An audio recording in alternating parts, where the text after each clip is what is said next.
For a long time, I lived very frugally. So frugally that I declined dinner invites from friends. I hesitated to buy even basic necessities.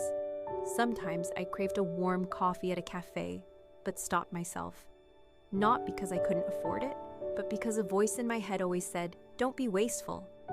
I used to think it was just my personality. Later, I realized I was punishing myself.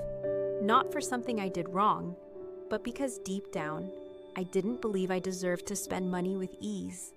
I lived as if every dollar spent was a mistake, as if enjoyment was a privilege reserved for the successful. And if I was still in debt, didn't own a home, didn't have enough savings, then I had to suffer a little longer to earn my right to be okay. One time, I badly needed a new pair of shoes. The old ones were worn out, leaky in the rain, but I delayed. Not because I couldn't buy them, but because a familiar voice said, "They still work, just hang in there." And when I finally bought a new pair, I felt guilty, as if I'd done something wrong. That's when I began to see frugality is a virtue, but being stingy with myself is a wound. A wound built from guilt, shame, and old phrases I'd internalized. You spend like that, you'll end up poor. You burn through money like water.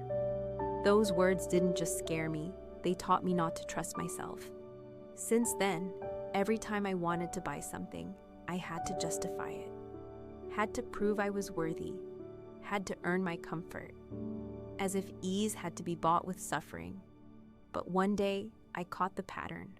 I was teaching myself that joy only comes after pain. That was a form of quiet self-punishment. Familiar, invisible, exhausting. Now I'm learning to spend differently, not recklessly, but also not as a way to punish myself. I'm learning to let myself buy a good meal, a beautiful book, a warm coffee in the rain, without explanation. Because sometimes those small things aren't wasteful. They're how I tell myself, I can live gently even before I'm perfect.